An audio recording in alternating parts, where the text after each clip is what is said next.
আসসালামু আলাইকুম রহমতুল্লাহ। বাড়িতে যখন খামারে যখন কাজের একটু প্রেশার পড়ে যায় অথবা বাড়িতে পরিবারে যখন কাজের চাপ পড়ে যায় তখন এই বাচ্চাগুলো অনেক সময় মাদেরকে অনেক হাল করে। তো তখন কিন্তু বাবা হিসাবে যদি তাদেরকে নিয়ে একটু বাগানের দিকে হোক, বাড়ির বাহিরে হোক, একটু ঘুরতে যাওয়া যায়, পরিবারটা কাজটা একটু ফ্রিভাবে করতে পারে।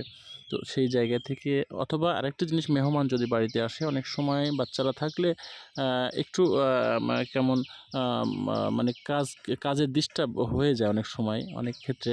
সে সময় তারপরে আরেকটা এই বিষয় থাকে, নিজেকে ভালো রাখার জন্য নিজের মনটা খারাপ হলে ছেলে মেয়েদের নিয়ে যদি একটু ঘুরতে বের হওয়া যায়, মনের কাছে স্বস্তি হয়, ভালো লাগে।